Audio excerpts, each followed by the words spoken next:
Muy buenos días, bienvenidos al primer programa de Estado de Derecho. Este es un programa del estudio Mario Castillo Freire que tiene por objeto difundir el debate y la cultura jurídica en el país. Soy Ricardo Vázquez Kunze, su anfitrión, y hoy día tendremos un programa muy especial.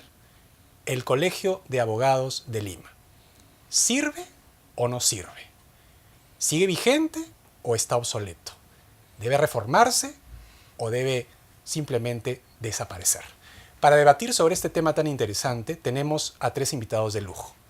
El doctor Walter Gutiérrez, decano del Colegio de Abogados de Lima, el doctor Felipe Osterlin Parodi, ex decano del Colegio de Abogados de Lima, ex ministro de Justicia y ex presidente del Congreso de la República, y el doctor Alfredo Bular González, un brillante profesional y un teórico del análisis económico del derecho en el Perú.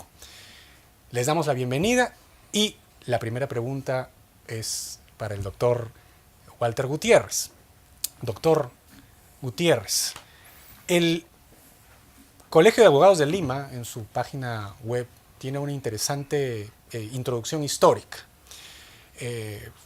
y tiene varios, digamos, hitos en su fundación.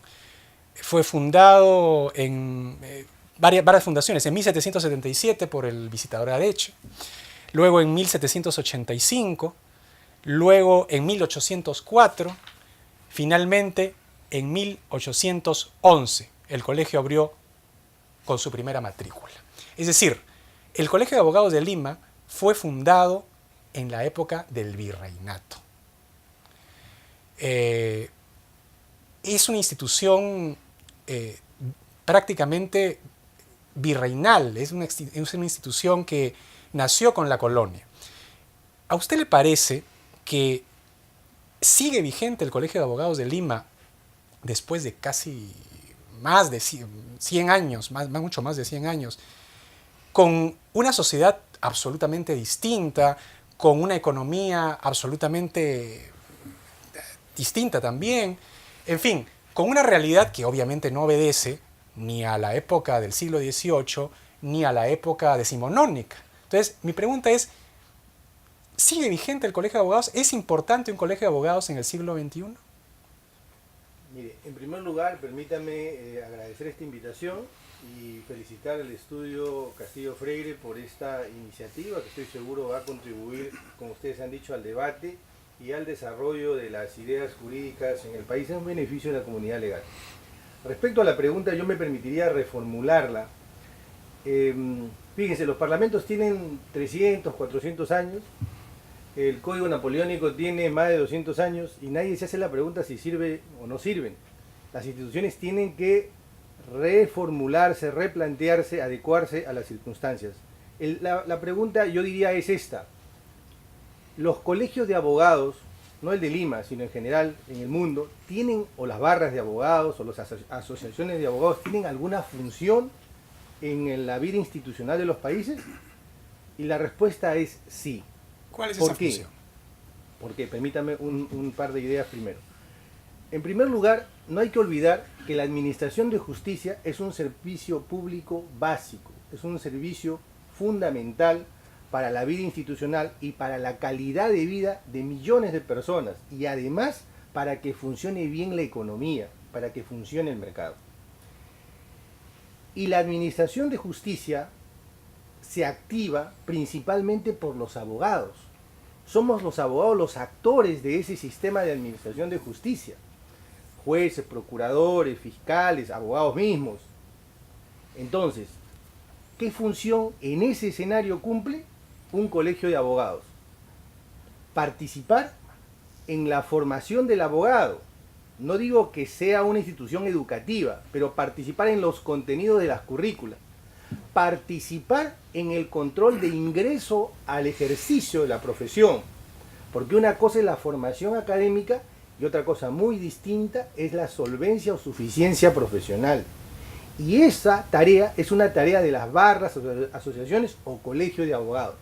Y en tercer lugar, que no por tercero menos importante, es controlar el ejercicio mismo de la profesión. Es decir, una vez que alguien es ya abogado y ejerce la profesión, hay que controlar su actuación, porque muchas veces, yo lo he dicho en más de una ocasión, muchas veces los abogados son o somos quienes distorsionamos el sistema, agolpamos el sistema y esto en perjuicio de una justicia eficiente, transparente, rápida, que sería lo ideal.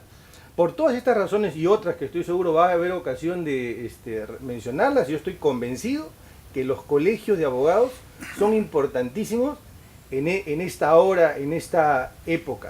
Y el Colegio de Abogados de Lima, ya para hablar de nuestro colegio, tiene el desafío de adecuarse a estos retos. Ahora, una pregunta. Usted ha mencionado 3 funciones que cumplen o deberían cumplir los colegios de abogados. ¿Las cumple el Colegio de Abogados de Lima? Es decir, la primera función de capacitar a los abogados.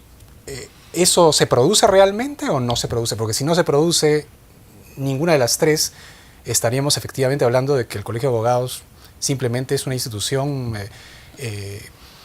que no tiene piso, no tiene fondo.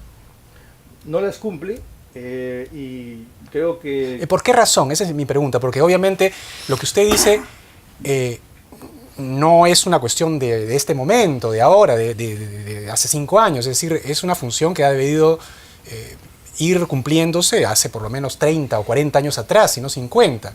¿Por qué cree usted que no se cumplen esas 3 funciones? Es decir, ¿por qué el CAL, digamos, no puede realizar, no puede concretar esa modificación, esa reforma? El Colegio de Abogados no es una isla y por lo tanto no está divorciado de la realidad del país. El tema justicia es un tema que debe estar en la agenda es un tema de Estado en realidad, no es un tema ni del Poder Judicial ni de los abogados exclusiva y excluyentemente. Debiera estar dentro de las primeras ocupaciones y preocupaciones de todo gobierno. Por desgracia, no lo ha estado en los últimos años. Dicho esto, yo quiero señalar que cuando hablamos de que el colegio no cumple esas funciones, es que muchas de las instituciones que están vinculadas al colegio son instituciones nominales. Permítame un ejemplo para graficar lo que quiero decir. Existe una junta de decanos. La junta de decanos es la institución que agrupa a los colegios de abogados. Junta de decanos, junta de colegios de abogados.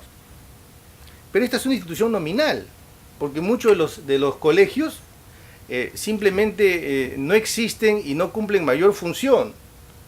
De modo tal que si aquí en el Colegio de Abogados de Lima sancionásemos a un abogado, ese abogado puede saltar 29 veces o 28 veces a otros colegios y seguir ejerciendo la profesión. En otras palabras, no existe un sistema nacional deontológico o una jurisdicción nacional deontológica. Y usted me preguntará, ¿y por qué no existe? No existe porque nosotros no somos los que debemos de crearlo. En otros países existe ley del abogado y en otros países existe una norma sobre el abogado en juicio que justamente contribuyen a que estos colegios tengan una verdadera o una fáctica existencia y no nominal existencia. Y un tema más y muy importante es el tema presupuestal. 1.600, 1.700 millones es lo que se gasta en administración de justicia. Si usted necesita que se controle al principal actor de ese sistema, oiga, un porcentaje, una cantidad mínima debe asignar pues a los colegios de abogados para que puedan ejercer esa función que va a controlar la administración de justicia, o perdón, el ejercicio de la profesión. Ahora, doctor, usted lo que me está diciendo es que básicamente la reforma del Colegio de Abogados, es decir, adaptarlo al siglo XXI con esas 3 funciones, no depende del propio Colegio de Abogados. Depende pues de factores externos, es decir, depende del gobierno, del Congreso, en fin. Y obviamente eso no se ha dado hace 50 años y ¿por qué tendría que darse en el futuro? Es decir, usted lo que me está diciendo es que el Colegio de Abogados está con una camisa de fuerza que le impide por sí mismo reformarse y hacer frente a los, digamos, a los desafíos futuros, porque no depende de él, en pocas palabras, que esa reforma se produzca. No depende solo de él. ¿Y de quién depende entonces? Depende evidentemente del Ejecutivo, porque debería estar el tema, por ejemplo, económico. Ciertas reglas económicas de alguna manera han ingresado al imaginario popular, a los líderes, y hoy en día difícilmente alguien podría decir vamos a tomar una medida populista y por lo tanto vamos a distorsionar la economía. Hoy creo que hay una suerte de apotemas económicos que ya todo el mundo admite y cree que de esa manera debe manejarse la economía, lo cual está muy bien. Pero esa misma, ese mismo consenso no existe a nivel institucional. Yo siempre digo que así como existen indicadores económicos que permiten medir la economía, deben haber indicadores institucionales y debemos tener conciencia de que son fundamentales, de que son importantísimos. Y en esa línea, el Ejecutivo debe tener claro que es un tema del Ejecutivo, del Legislativo y por supuesto de todo el sistema de administración de justicia, mejorar la justicia. ¿Qué le cabe al colegio de abogados? Porque el colegio de abogados no puede simplemente señalar y ponerse en la tribuna a ver qué sucede. O sea, ¿qué está haciendo el colegio de abogados para que eso se produzca? Claro, el colegio de abogados lo primero es reconocer una realidad. Creo que en esta gestión hemos, como hace años no sucedía, aquí estamos con el doctor Osterling, quien es en sí mismo es una institución por la trayectoria que tiene y por la labor que hizo en el Colegio de Abogados. Desde hace años no se reconocía, como en su gestión y otras gestiones se hizo, la realidad del Colegio de Abogados. La que estoy describiendo es la realidad del Colegio de Abogados. Pero nosotros no nos hemos quedado simplemente en un mero diagnóstico. Nosotros, fíjate, quiero anunciarle, dado que este es un debate puntual sobre el tema del Colegio de Abogados, quiero anunciarle algo. El Colegio de Abogados va a presentar una iniciativa popular, justamente para obligar al Congreso para que se toquen estos temas. Usted me dirá, oiga, pero el Colegio de Abogados tiene iniciativa legislativa. Sí, igual tiene el Ejecutivo, el Poder Judicial, y sin embargo años están las propuestas del Poder Judicial en el Congreso y no se debate. Pero por iniciativa popular es distinto, porque si ese tema no se debate, pues luego nos vamos a un referéndum. De lo que se trata es de mover las conciencias de los abogados y de todos quienes estamos vinculados al sistema, de que esto tiene que cambiar. ¿Y qué tiene que cambiar? La formación del abogado, el control de la incorporación de los abogados y el control en el ejercicio mismo de la profesión. Son las tres funciones para lo que existe. Evidentemente, un colegio en sociedades subdesarrolladas tiene otras funciones, pero esas no son las funciones ontológicas, las razones existenciales de un colegio de abogados. Las razones son las que he anotado. Evidentemente las razones digamos asistenciales o de recreación, por supuesto que son importantes, y en los países subdesarrollados las cubren o la coberturan las organizaciones intermedias como los colegios de abogados, porque ni el mercado ni el Estado las pueden coberturar. Pero eso no es lo importante. Pero parece que eso fuera lo único que ahora hace el colegio de abogados. Por desgracia ha habido un problema de enfoque, ¿no? Sin ánimo de declararme inocente, lo que quiero decir es que yo tengo 5 meses o nuestra gestión tiene 5 meses y estamos convencidos de esa lectura y de ese programa que tenemos que llevar a cabo. Muchas gracias, doctor. Doctor Osterling, usted fue decano del Colegio de Abogados. En 1995. 95, o sea, han pasado más de 10 años, han pasado 13 años. Le quiero preguntar, ¿cómo ve usted la evolución o involución del Colegio de Abogados desde que usted fue decano hasta ahora? O sea, ¿ha evolucionado, ha mejorado, se han hecho esfuerzos o el Colegio de Abogados ha seguido desmejorándose con el tiempo? Bueno, en primer lugar, muchas gracias por usted. Esta gentil invitación de un estudio tan distinguido como que lleva el nombre del doctor Mario Castillo Freire. Y bueno, vamos a hablar de Colegio de Abogados. Yo pienso, antes de contestar puntualmente su pregunta, que el Colegio de Abogados debe cumplir fundamentalmente 2 funciones. Digo fundamentalmente, no únicamente. fundamentalmente dos funciones. En primer lugar, un control deontológico de los abogados. La única forma, en opinión mía, como puede haber un control y un control riguroso, justo más riguroso, de la actuación ética o deontológica de los abogados, es a través de los colegios de abogados. No hay otra manera. Si no existiera el colegio de abogados y si no existiera la colegiatura obligatoria, entonces cada abogado estaría desperdigado haciendo lo que se le antoja respecto a los problemas, a los temas éticos. Ahora, el colegio de abogados, habrá que mejorar todo, hay que mejorarlo, pero evidentemente que existe un consejo de ética en primera instancia, un tribunal de honor integrado por 5 exdecanos en segunda instancia, que se hace un control y que hay sanciones. No se divulgan estas sanciones mayormente, en fin, por razones que desconozco, pero hay suspensiones y hay hasta expulsiones. Yo personalmente, habiendo sido y continuando siendo miembro del Tribunal de Honor del colegio como exdecano, yo durante mi gestión como miembro del Tribunal de Honor, que tiene muchos años ya, hemos expulsado abogados. Y yo estoy sujeto a acciones de amparo. A mí me plantean acciones de amparo. Yo estoy sujeto a acciones de amparo ante los tribunales. Es un cargo que desempeño en mi condición de exdecano a título gratuito, de honor, porque no se recibe absolutamente ninguna remuneración por ser miembro del Tribunal de Honor y simplemente cumpliendo con un imperativo de mi conciencia. Ahora una pregunta, doctor. Sí. Estas sanciones deontológicas, Sí. ¿Qué implican realmente? O sea, la expulsión del CAL y la, digamos, la suspensión... Usualmente suspensión, porque es raro que haya una medida tan severa como en efecto sí ha existido de expulsión. Usualmente es una suspensión de la función y no se puede ejercer la profesión de abogado. Ahora, mi pregunta, son dos preguntas, Sí. Para seguir, digamos, con la pregunta original. ¿Cómo no? La primera es, expulsan a alguien del colegio de abogados y se va al colegio de abogados del Callao y se colegia. Ahí viene un tema, doctor, que no, ahí viene un tema.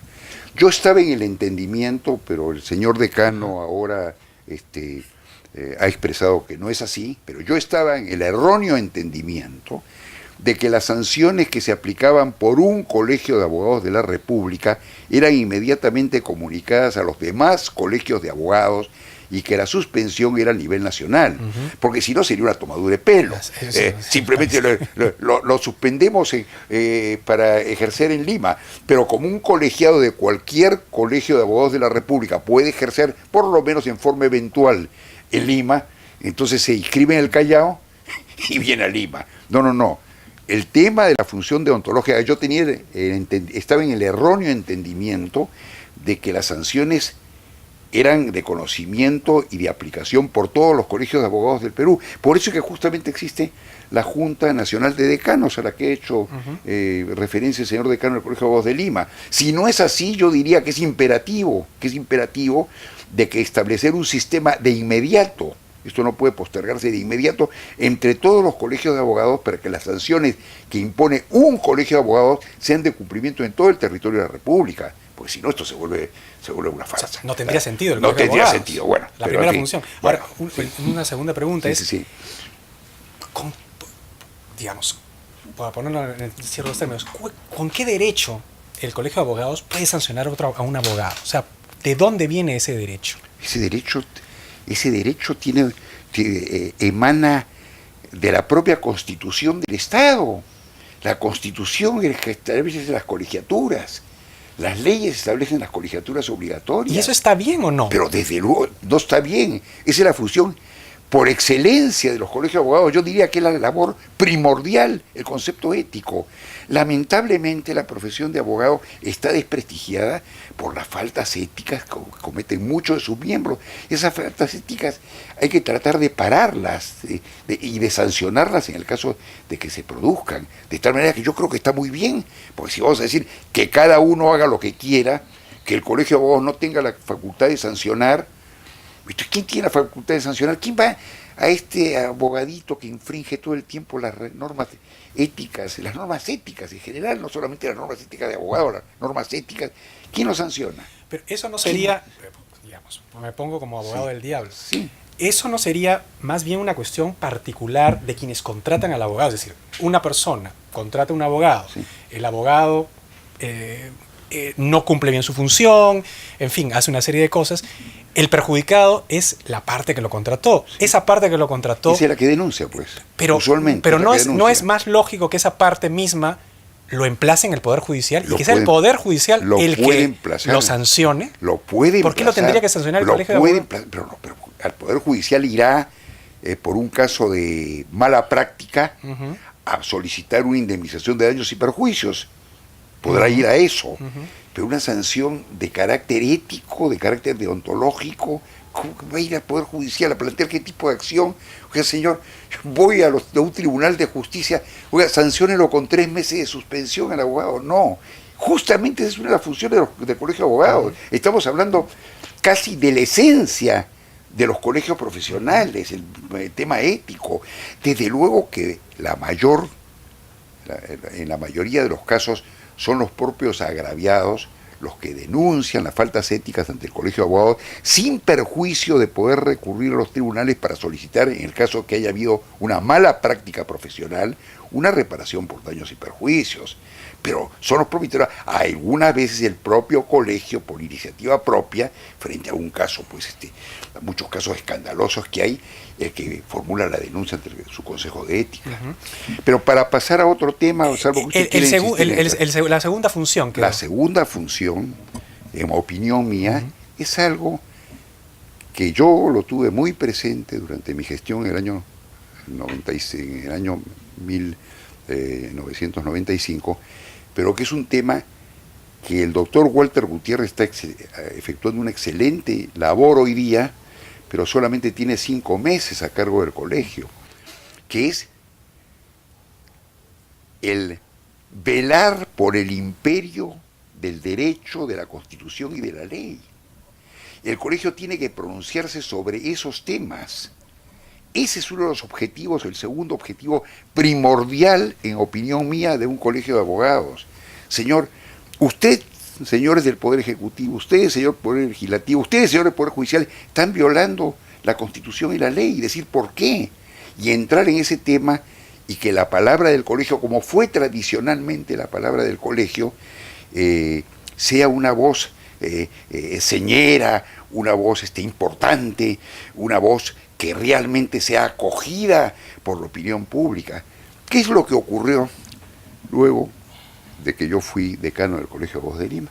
El decano que me sucedió, cuyo nombre lo voy a omitir, pero el decano que me sucedió, lo digo quién exactamente, el primer día que salió con unas banderolas a la vía pública a pasearse y a protestar como si fuera un miembro de la CGTP, ese día, exactamente ese día, se vino abajo el colegio.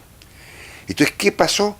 Que el colegio se volvió una entidad asistencialista, como si fuera una cooperativa de servicios. No es una cooperativa el Colegio de Abogados. Yo convengo con el señor decano en que hay que darle ciertas facilidades, que si tiene su club de playa, si tiene su club de campo, en buena hora se les da. Pero esa no es una función del colegio. El colegio no es asistencialista. El colegio tiene 2 fines primordiales. 1, velar por la conducta ética, y 2, sustentar y respaldar el sistema constitucional y democrático, nada más. El resto son adornos desde luego que van y yo mismo lo hice cuando fui decano, que van pues en homenaje o en aras a la popularidad del decano, desde luego, ¿no? Que sea un poco asistencialista, eso es evidente, pero esa no es la función, y nunca ha sido, nunca. Lo que pasa es que ahora ocurre, Ricardo, que hay tal vértigo en la formación, en la emisión de abogados por las universidades, es tan vertiginoso. En este momento me parece que hay 70 u 80 mil estudiantes de Derecho, pero estudiantes de Derecho del Perú, cuidado, estudiantes, no abogados, estudiantes de Derecho, entre 70 y 80 mil estudiantes de Derecho, que esta gente sale, no tiene fuente de trabajo y va a querer ir a sus colegios profesionales para que le den todo, hasta la comida, realmente. Y eso no funciona así. Y esto me conduce a otro tema, que no lo ha tratado el decano, no sé qué pensará él, y no sé qué pensará porque el tema no es muy popular, pero yo creo que debía haber un ingreso por examen, obligatorio, un examen riguroso, para ingresar al colegio de abogados y poder ejercer la profesión de abogados. Un examen riguroso, cuidado. Sé que el tema no es popular. No es popular porque cualquier exigencia académica que se ponga, siempre va a decir, oiga, yo rehúso la exigencia académica. ¿Qué es lo que pasa ahora para graduarse de abogado? En mis tiempos había que preparar, y en los tiempos de usted también, había tesis de bachiller, que por lo menos había una oportunidad en la vida de un abogado que tuviera que hacer una pequeñísima investigación en una biblioteca, y lo otro, que es el grado académico de bachiller y luego el título de abogado. Pero hoy día ya se simplificó, y escoja usted entre hacer su tesis o sustentar un par de expedientes. ¿Ve usted? Eso debía cambiar nuevamente, debía irse al bachillerato obligatorio en las universidades y a los expedientes. Y luego, para la colegiatura y poder ejercer la profesión, dar un examen de ingreso a los colegios de abogados. Yo veo que usted no adhiere mucho a esta posición y me gustaría conocer su razón. No, pero yo preguntaría entonces, ¿para qué está la universidad? ¿Cómo? ¿Para qué está la universidad? ¿La ¿Para qué uno universidad? está estudiando 5, 6 o 7 años de carrera? Sí. Supuestamente las universidades no todas son iguales, pero en No son términos iguales. generales, Justamente porque no son iguales, pues. uno da un examen, se gradúa. Justamente porque las universidades no son iguales. Les quiero contar algo para que sepan, además, quienes van a ver este programa. ¿Usted sabe cuál es la universidad más importante en Arequipa? La más importante en Arequipa. Olvídese de la San Agustín, olvídese de la Santa María, que tienen décadas o siglos. Una sucursal de una universidad de Lima. Una sucursal de una universidad, sucursal o agencia, no sé cómo llamarla, de una universidad de Lima, ¿correcto? Entonces, frente a esas universidades, ¿qué es lo que cabe en los colegios de abogados? Señor, vamos a ver si usted ha aprendido en la universidad, si usted está capacitado, por más exámenes que haya dado en la universidad. Yo, colegio de abogados, quiero efectuar una evaluación final antes de darle a usted la licencia para ejercer en esta circunscripción que se llama Lima. Ahora, el problema, doctor Osterling, Sí. para digamos, conversar con el doctor Buller, es que muchas veces los colegios de abogados son reflejos, precisamente, casi de espejo, de esa realidad tan mediocre que usted nos está diciendo. Evitémoslo con el examen. Oiga, y el examen no es un tropicalismo mío, ¿eh? En Estados Unidos, para ingresar a la Bar Association, a la barra, como quiere, es necesario dar un examen, usted sabe. Sí, claro. ¿Sabe usted que es necesario dar un examen? Entonces no es que yo me he vuelto un hombre muy severo, no, que estudien, pues, que estudien. Lo único que estoy pidiendo es que estudie, estoy pidiendo exigencias académicas. Yo creo que ninguno de los cuatro que estamos sentados en esta mesa podemos rehusar a pedir exigencias académicas a un hombre que va a tener la responsabilidad de un abogado, que dentro de las profesiones es, después de la profesión de médico, la que más responsabilidad se asume, porque está en juego la libertad, el honor y el patrimonio de las personas. Por suerte ya no la vida. ¿No? Doctor Buller. Me permite 30 segundos, Sí, claro. porque tal vez no he sido suficientemente claro, pero acabo de señalar que el Colegio de Abogados va a presentar una iniciativa popular con 3 propósitos. 1, eliminar el bachillerato automático. 2, que no se creen más facultades de derecho, en tanto no se cree un sistema de acreditación que nos permita saber si ese estudiante de derecho tiene cumple los mínimos requisitos para poder posteriormente salir a la vida profesional. En tercer lugar, que se suspenda también la enseñanza de educación de derecho a distancia. Y por último, el examen, lo mencioné, pero creo que no puse énfasis, lo mencioné, el examen de barra, el examen de suficiencia profesional, porque dije que una cosa era la formación académica y otra cosa la suficiencia profesional. Comparto totalmente lo que ha dicho el doctor Osterling, no es un tema popular, pero desde mi retina el decano no debe ir para hacer popular, sino para hacer las cosas que tiene que hacer, y esta gestión la va a hacer de todas maneras. Bueno, muchas gracias por su acotación. Doctor Buller, el doctor Osterling nos ha mencionado 2 funciones primordiales de los colegios de abogados, que deberían realizar los colegios de abogados: el control deontológico y velar por el Estado de Derecho. El decano vigente del Colegio de Abogados, en funciones del Colegio de Abogados, nos ha mencionado 4 funciones. ¿Usted cree que los colegios de abogados realmente deberían cumplir esas funciones, o usted cree que usted, que es una persona que ha trabajado en Indecopia, el libre acceso al mercado y todos estos interesantes ítems. ¿Usted cree que deben existir los colegios de abogados o no? A ver, primero quiero agradecer la invitación, felicitar la iniciativa. Gracias. Creo que es muy valioso que se abra este espacio de discusión en internet sobre que creo que va a ser el futuro con los abogados. Vamos a tener que enterarnos de las cosas. En segundo lugar, decir que me hubiera gustado no tener al decano actual, con quien simpatizo, respeto y estoy muy de acuerdo con muchas de las cosas que hizo, sino con decanos anteriores que creo que tenían una visión distinta, no tan anteriores como para llegar al doctor Sterling, porque yo creo que esas épocas eran totalmente diferentes. Pero creo que más allá del tema hay dos ámbitos que hay que ver. El tema estructural, es decir, el concepto mismo de colegio de abogados. Y en segundo lugar, el tema coyuntural, que ha pasado en el Perú en los últimos años. Y yo creo que la pregunta de si deben existir los colegios de abogados es una pregunta que no deberíamos responder en esta mesa. Es decir, es una pregunta que yo creo que tienen que responderla otras personas. ¿Quiénes, doctor? Yo creo que los que tienen que responder eso son los abogados. O sea, el mercado de abogados y los usuarios de ese mercado de abogados, es decir, los clientes. Ahora, yo lo que le podría preguntar, por ser curioso, ¿no? Es usted que trabaja brillantemente en la profesión, que la ejerce y que tiene acceso precisamente a esos usuarios, ¿usted qué cree que ellos, o qué ha escuchado, o qué ha sentido que ellos opinen sobre el colegio de abogados? Ya no digo usted, sino, digamos, la impresión que usted tiene tanto de los profesionales que trabajan con usted como de los usuarios. Mire, de los lo voy a abogados. hacer y voy a sonar un poco duro y quizás va a parecer muy controvertido, pero la verdad no les importa. Es decir, yo no conozco ningún usuario que nunca me haya preguntado si estoy colegiado.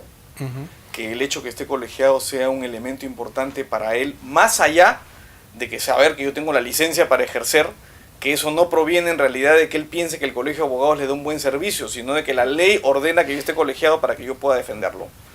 No creo que nadie me contrate pensando en que pensando de que mis estándares éticos están siendo vigilados por el colegio de abogados. Es decir, eso no es algo que está presente en el mercado. O sea, prácticamente lo que usted nos dice es que para los usuarios el colegio de abogados es intrascendente. Y yo creo que es intrascendente, más allá de que la ley ordena que yo esté colegiado para poder ejercer. Entonces, le interesa que esté colegiado por esa razón. ¿Y para los abogados? Y yo creo que para los abogados, a ver, yo quiero retrotraerme un poco para atrás en la historia y tratar de entender de dónde aparece este concepto de los colegios de abogados. Los colegios de abogados surgen como surgen los gremios. En la Edad Media. En la Edad Media. Entonces, son gremios, agrupaciones comerciales o de comerciantes o de profesionales que se agrupan porque hay una serie de intereses comunes.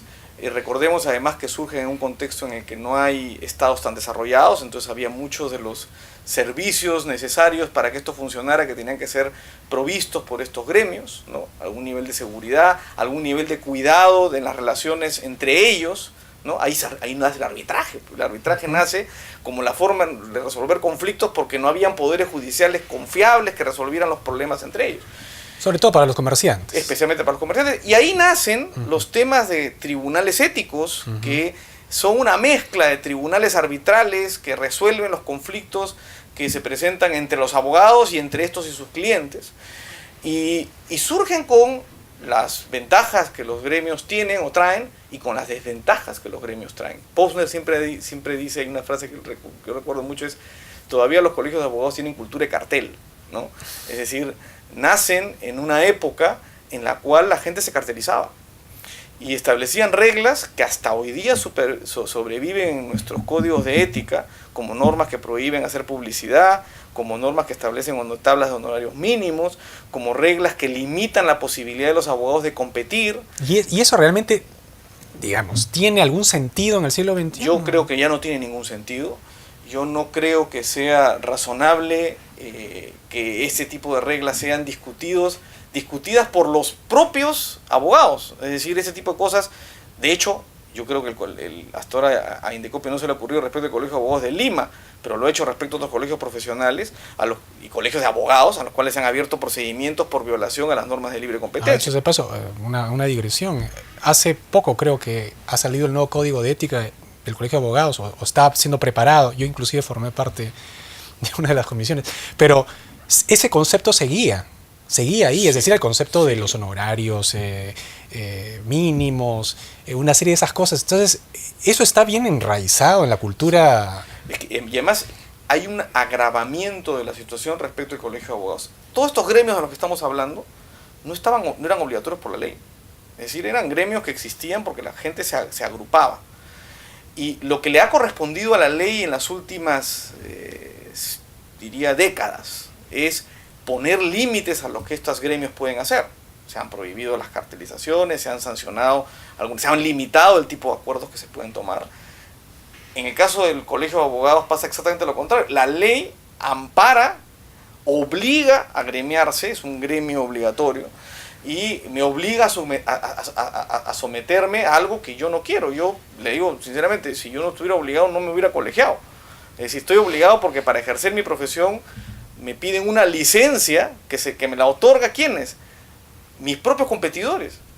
O sea, eso en un concepto básico de economía es impensable. ¿Cómo va a ser que yo para fabricar gaseosas me tenga que autorizar los gaseoseros? Pues es absurdo.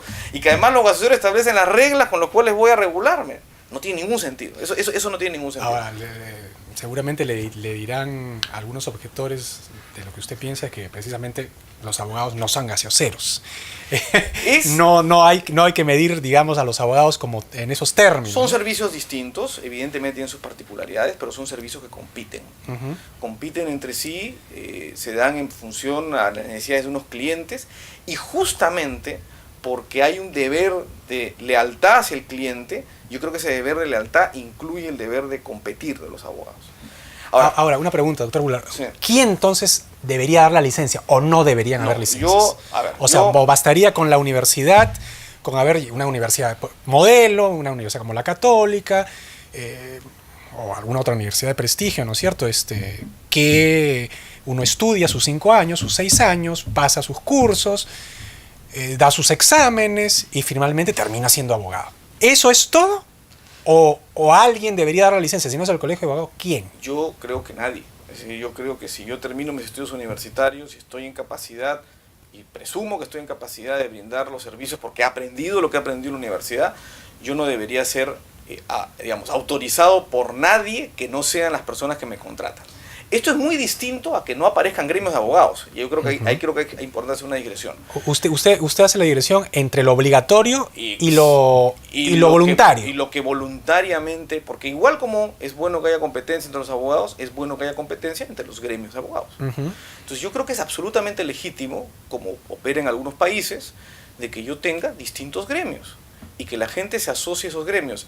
Y allí sí va a ser relevante para mi cliente saber a qué gremio estoy. Como un club. Como un club. Es decir, pertenezco al mejor club. Pertenezco al mejor club que me certifica, así como un ISO 9000, me certifica los que están agrupados en este gremio, estas personas tienen estos estándares y están regulados de esta manera. Y estamos hablando de tribunales privados que van a resolver los problemas que los clientes tengan y que los clientes conocen. Y ahí sí van a escoger. Y ahí vamos a olvidarnos de la discusión sobre si el Cono Norte es mejor que el Colegio de Abogados de Lima. O sea, cada quien escogerá el gremio que crea que mejor representa sus posibilidades. Entonces, Esa es la... Ahora, ¿y qué pasa con el que se agremia en el club de delincuentes? ¿O qué pasa con el que no se agremia? Bueno, yo creo que ahí el rol es del Poder Judicial. O sea, el rol, si yo cometo una falta, digamos, y acá creo que hay que diferenciar, ¿qué es una falta ética y qué es una infracción legal? ¿No? ¿Qué es una falta ética? O sea, ¿de qué estamos hablando cuando decimos que el Colegio de Abogados tiene que cuidar la ética profesional? Yo creo que básicamente el tema medular, el más complicado, es el tema de corrupción. Es decir, el tema de prácticas de corrupción de funcionarios, de problemas en el Poder Judicial, de prácticas indebidas en el litigio que van... y eso es claramente un delito. Además, hay otra parte que tiene que ver, y nuevamente, con la responsabilidad frente al cliente. La responsabilidad del cliente en cualquier mercado se regula por la relación que yo tengo con el cliente y por las normas que establecen los códigos, o código civil, normas generales que establecen que hay responsabilidad por servicios mal brindados, por no ajustarse a las reglas y por el propio contrato. Lo que dice esos son delitos, o sea, delitos, faltas, o sea, están en el derecho positivo. ¿Y qué nos quedan? O sea, busquemos ejemplos de faltas éticas que no encajen dentro de ese esquema. Y se nos dar cuenta que la gran mayoría que nos van a quedar son estas faltas que justamente van contra el mercado. No respetar los honorarios mínimos, no hacer publicidad y cosas por el estilo. Que finalmente no son delitos. Que ellos no son ni delitos, que es más, al revés, hacerlas son delitos. Es decir, claro. Hoy día es todo lo contrario. O sea, estamos... Bueno, no son delitos en la medida en que no están sancionados por los códigos penales, pero digamos, pero para los colegios de abogados... Bueno, los carteles de precios, los carteles de precios bueno, sí. eran delitos hasta hace unos días. Que se ha dado la nueva ley que ha derogado la parte del Código Penal y ha dicho esto, pero es una infracción administrativa grave, la más grave del ordenamiento porque tiene la multa más grande de todo el sistema. 10% de los ingresos, 12% ahora de los ingresos que uno recibió el año anterior a que es sancionado. Pero digamos, es el mundo al revés. Entonces, yo lo que creo es que eso generaría realmente estándares adecuados. Esto va a generar, sí, distintos niveles de estándares, sí, eso va a ocurrir. Y va a ser finalmente los clientes los que van a escoger qué cosa es lo que quieren. La situación actual no permite que esta estructura nazca, o por lo menos la limita sustancialmente.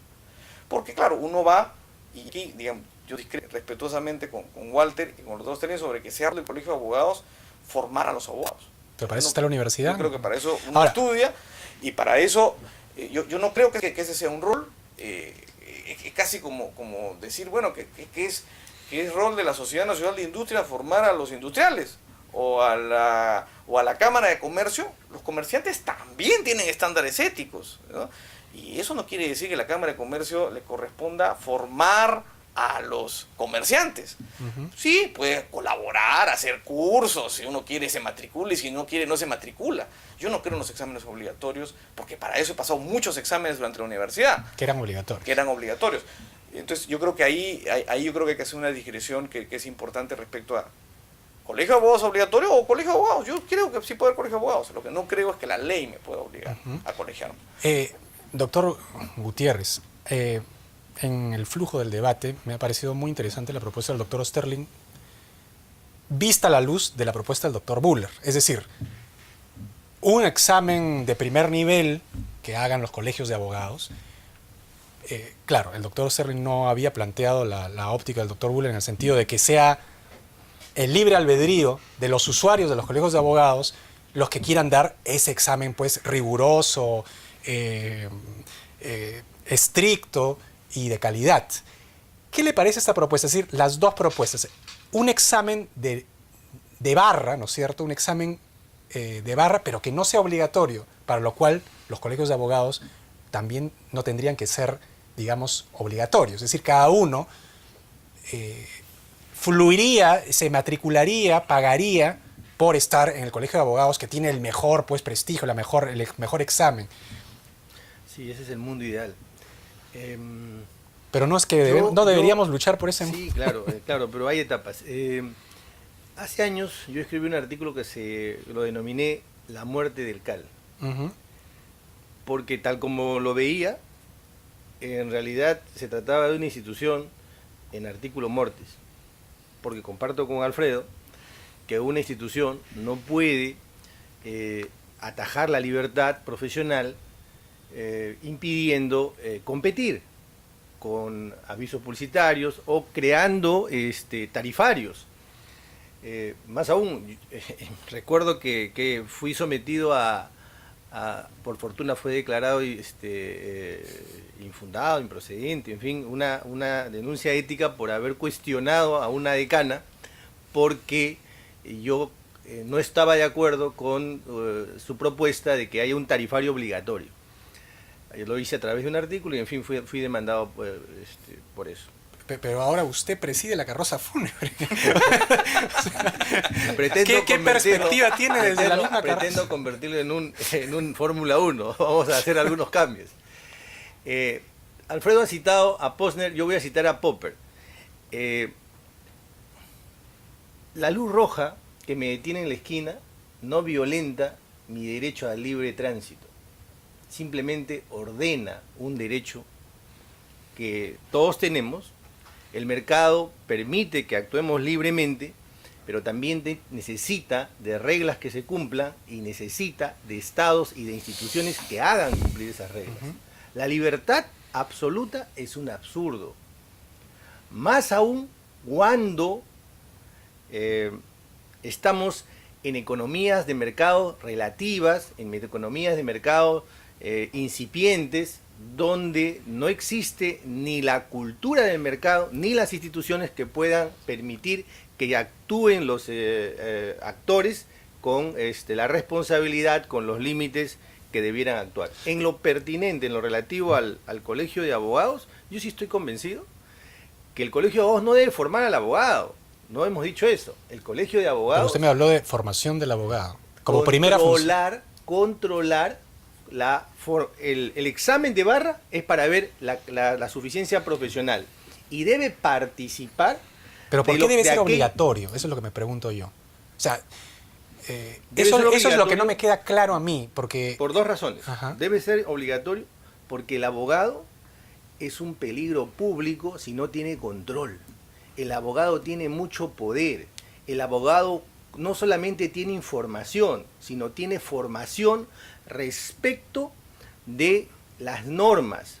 Puede manejar, manipular las normas. Es importante controlar el conocimiento que tiene y es importante controlar el uso que hace de esto.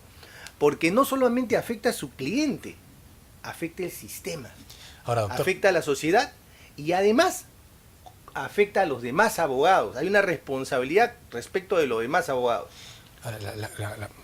Muchas gracias. La pregunta es, en este sentido, lo que está diciendo el doctor Gutiérrez es... Una pequeña aclaración. Sí. Cuando dije era un absurdo, era una frase que por supuesto no es para mi amigo Alfredo, porque él siempre dice cosas provocativas, pero nunca cosas absurdas. Yo lo refería para quienes crean que el libre mercado... No se preocupe. El examen del Colegio de Abogados que usted ha propuesto y la propuesta también del doctor Bullard de la libertad, de que los colegios de abogados se conviertan en clubes, ¿no es cierto? Mi pregunta es esta: si es obligatorio un examen de barra, un examen con altos estándares de calidad, ¿eso no desalienta la preparación universitaria? Es decir, porque al final de cuentas, el alumno de Derecho lo que va a estar pensando es, a mí, la verdad, para ejercer, o sea, para lo que me interesa, para salir al mercado, no me valen lo que me enseñan acá. O sea, acá puedo copiar, acá puedo pasar con 11. Lo que voy a concentrarme es en pasar el examen de barra, porque ahí está la clave para ejercer mi profesión. Es más, hasta estaría autorizados a pensar que puedo seguir todos los cursos por correspondencia, porque al final de cuentas la universidad se relativiza tanto que si yo soy un buen alumno por correspondencia de Derecho y voy y me preparo concienzudamente para el examen de barra, ya pasé, ya ejerzo, ya la hice. Claro.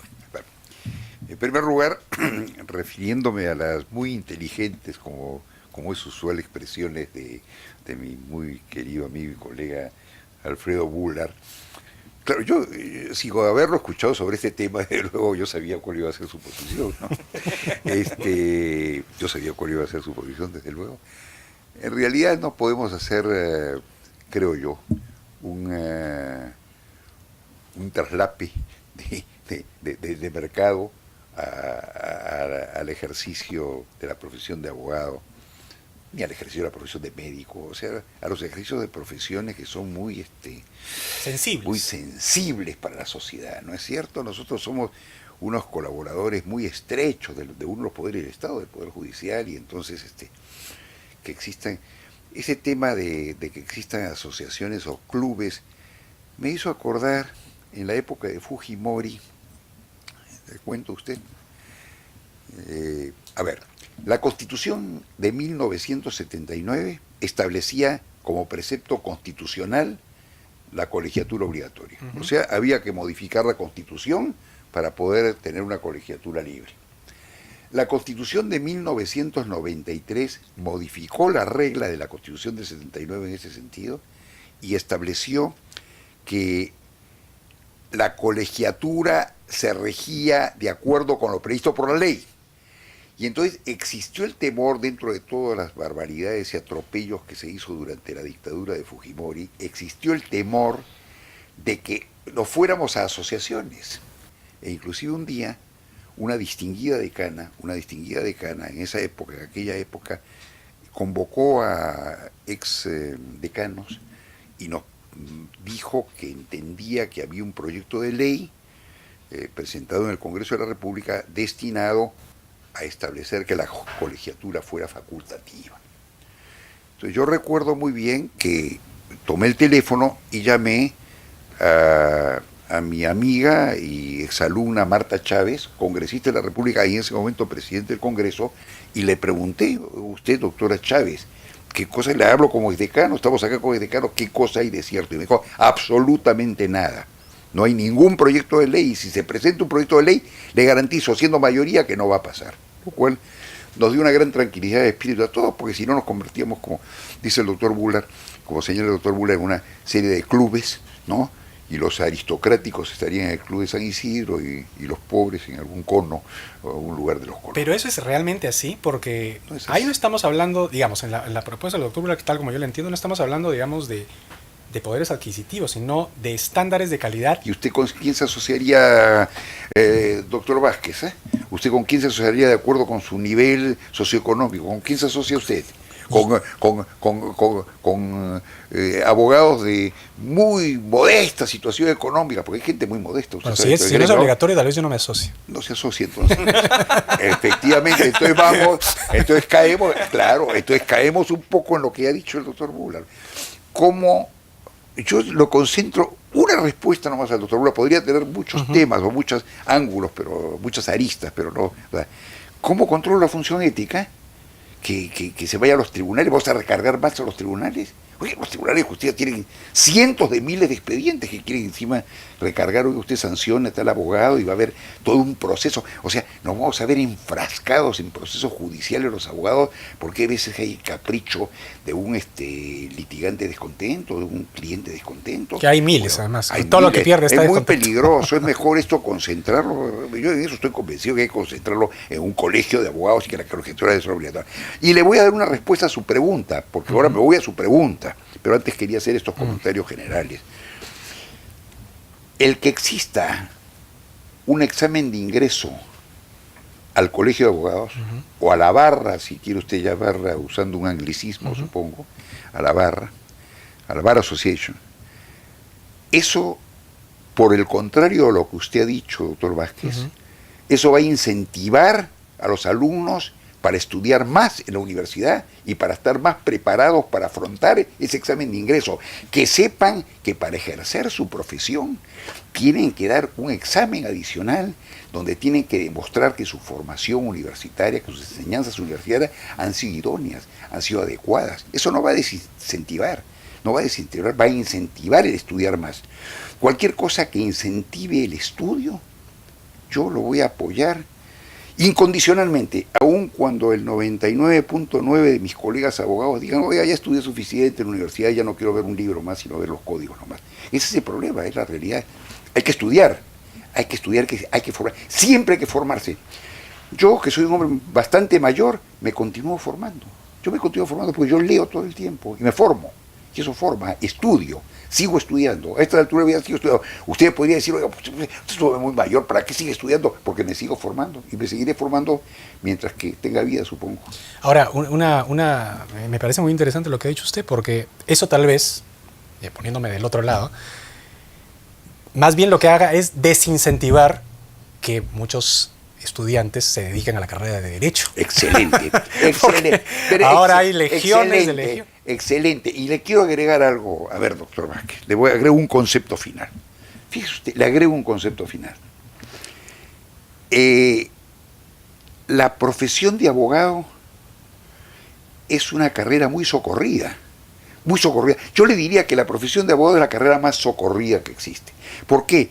Porque nosotros estamos pensando en el abogado dentro del sentido clásico, ¿no? O sea, el abogado, como es el doctor Bullard o como soy yo, que somos en un estudio de abogados, que tenemos nuestros clientes, que vamos a los tribunales, que defendemos a los tribunales, que absolvemos consultas, que participamos en arbitraje, que es la forma como usualmente se entiende la profesión de abogado. Yo le quiero agregar algo. Yo le aseguro a usted que la gran mayoría de abogados no están actuando de esa manera. Por ejemplo, yo sabía que en Estados Unidos hace unos años estaban buscando a los mejores abogados egresados de las mejores facultades de Derecho de Estados Unidos para ser los banqueros. Y los formaban dentro de los bancos, pero querían que tuvieran la formación previa de abogados. De tal manera que es muy socorrida nuestra profesión. Por eso es que hay tal cantidad de abogados. Esos 70 o 80 mil abogados, estudiantes de abogacía hoy día, no van a salir a poner estudios. ¿Quién van a conseguir? Eso van a entrar a trabajar en empresas de administradores, entrarán a bancos. O sea, hay cosa que no le ocurre a un enfermero, pues, ¿no es cierto? Un enfermero solo puede trabajar con un médico enfermero para utilizar sus conocimientos. Para utilizar sus conocimientos. Un abogado puede estar en todos sus conocimientos. Muy socorrido en nuestra profesión. De tal manera que aquellos que no pueden litigar o que no quieren al Poder Judicial, que se dediquen a otra cosa con la formación jurídica, que es muy importante. Una última pregunta, después le voy a dar unas palabras al decano para que diga... con él terminemos el programa. El doctor Buller, es mi última pregunta. Acá hemos discutido sobre las funciones del Colegio de Abogados, estamos algunos a favor, otros en contra. Yo he tratado de meter leña al fuego para hacer interesante la conversación, pero hay un punto que tocó tanto el doctor Gutiérrez como el doctor Sterling que me parece interesante resaltar y quisiera saber su opinión. Es una de las funciones que por lo general desarrollan los colegios de abogados, que es velar por el Estado de Derecho. A mí, en lo particular, sí me parece que el CAL, en especial el CAL, ha dado muestras en momentos muy difíciles de la época reciente, inclusive, es decir, durante el fujimorismo, de, digamos, ser una voz para que no se cometan determinados atropellos. El Tribunal Constitucional tienen pues un avasallamiento de los derechos, ¿no? Entonces, ¿a usted no le parece que esto sí es importante? ¿Sí sería una función importante digamos, de los colegios de abogados o no? Sí. O digamos, esa función podría estar en otras entidades. A ver, sí, pero no veo qué relación tiene esa función con el carácter obligatorio de la colegiatura. Es decir, cualquier organización de profesionales respetados o respetable por las personas que los integran va a tener esa capacidad y aún más legitimidad para hacerlo. ¿Por qué? Pero si no es obligatorio, ¿por qué? Porque, digamos, creo que de alguna manera en el ideario de la gente que sea obligatorio el CAL, pues es lo que le da de alguna manera un peso que no tendría pues un club de leones, ¿no?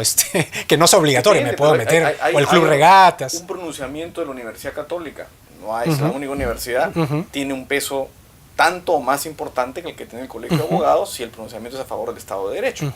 Es decir, yo creo que el peso de una opinión está principalmente en la legitimidad que la gente le percibe a esa opinión. No es la legitimidad que la ley le da. Salvo cuando a mí me dan autoridad para resolver algo, entonces claro, soy presidente del Tribunal Constitucional, efectivamente mi autoridad proviene de la ley. Las declaraciones públicas del doctor Sterling en defensa del Estado de Derecho son sin duda declaraciones que tienen una gran influencia y no provienen de la ley, provienen de la legitimidad que el doctor Sterling tiene por su carrera profesional y política. Entonces, y lo mismo podemos decir del doctor Avendaño, lo mismo podemos decir de muchas instituciones, de muchas ONGs, de estos pronunciamientos donde agrupamos gente que firma, es decir, de ahí viene. Y sin duda creo que una organización cuyo poder y reconocimiento no proviene de la ley, porque el gran problema que tenemos es ese, ¿no? Yo sé de los esfuerzos que Walter está haciendo para levantar la alicaída imagen del Colegio de Abogados, y yo creo que es importante, pero la verdad de las cosas, y Walter creo que es consciente de eso, es que una opinión del Colegio de Abogados hoy día no pesa igual a lo que pesaba hace 20 años. Bueno, eso creo que es... yo creo que es evidente. Y la ley sigue diciendo lo mismo. La ley sigue diciendo que es el Colegio de Abogados obligatorio, entonces es el que nos cogemos todo. La legitimidad del peso de la opinión del Colegio de Abogados en consecuencia no proviene de ahí, proviene de la percepción que los ciudadanos y las autoridades tenemos del peso que tiene el Colegio de Abogados. Durante el gobierno de Fujimori, el Colegio de Abogados fue uno de los primeros que salió contra el autogolpe y tuvo un peso real. De hecho, buena parte de las imágenes que uno recuerda son las imágenes de Raúl Ferrero y de la gente frente al Colegio de Abogados, peleando el problema del autogolpe y discutiendo públicamente. Y eso está muy bien, y sin duda, pero eso no proviene de que la ley diga que el Colegio de Abogados es el Colegio de Abogados y que es obligatorio. Creo que proviene de la legitimidad que en ese momento tenía el Colegio de Abogados. Entonces, Yo digamos, ahí yo... ¿Y por qué ¿por qué se deslegitimó? Yo creo que es un tema complicado. Yo lo he conversado varias veces. Yo creo que hay varias cosas que hay que mirar y hay que tener cuidado cuando uno las mira. Yo sí creo que el Colegio de Abogados hoy es más democrático, no en términos de procesos electorales para elegir, porque sí no son los mismos, sino en términos de representación de la sociedad peruana. Es decir... Pero ahí usted me está diciendo algo terrible, porque es democrático, pero es esa concepción democrática del colegio la que ha hecho finalmente que en la realidad no valga pues mucho. Lo que ha ocurrido, en mi opinión, es que los decanos de los últimos, o sea, tiene que ver con algo que hemos conversado. Esta percepción asistencialista del Colegio de Abogados ha convertido el voto no en el voto del gremio de abogados o de la representatividad de los abogados, sino el voto en una cooperativa. Eso es lo que ha ocurrido. Entonces, y en eso que ha ocurrido, ha surgido un interés, porque ahora uno ve las campañas electorales y ¿qué te ofrecen? No te ofrecen un colegio legítimo. Por lo menos no es lo que... Uno de las excepciones ha sido Walter. Walter ha planteado y ha sido atacado por eso, y ha sido atacado por justamente... Decían que iba a desaparecer el sistema previsional. Ese es el tipo de cosas que estaban discutiendo. Pero eso es lo mejor, que el colegio se convierta en una AFP. Claro, entonces... a mí, sinceramente, yo les digo, yo hace tiempo, y lo digo públicamente, y lo he dicho públicamente antes, yo no voy a votar. Yo prefiero pagar mi multa. ¿Ya? Y no voy a votar porque simplemente no me siento representado cuando entro y veo a un dentista sentado ahí y una persona con la boca abierta que le están haciendo porque me están ofreciendo los servicios odontológicos que el colegio me da. Y los candidatos ponen impulsadoras para repartir panfletos que se parecen a los que repartiría un gaseosero. Entonces no sé de qué estamos hablando. Entonces, cuando uno se enfrenta a una situación de ese tipo, dice, yo no me siento representado. Y posiblemente si hubiera ido a votar por Walter, les puedo asegurar, pero no me siento representado. Muchas gracias, doctor Buller.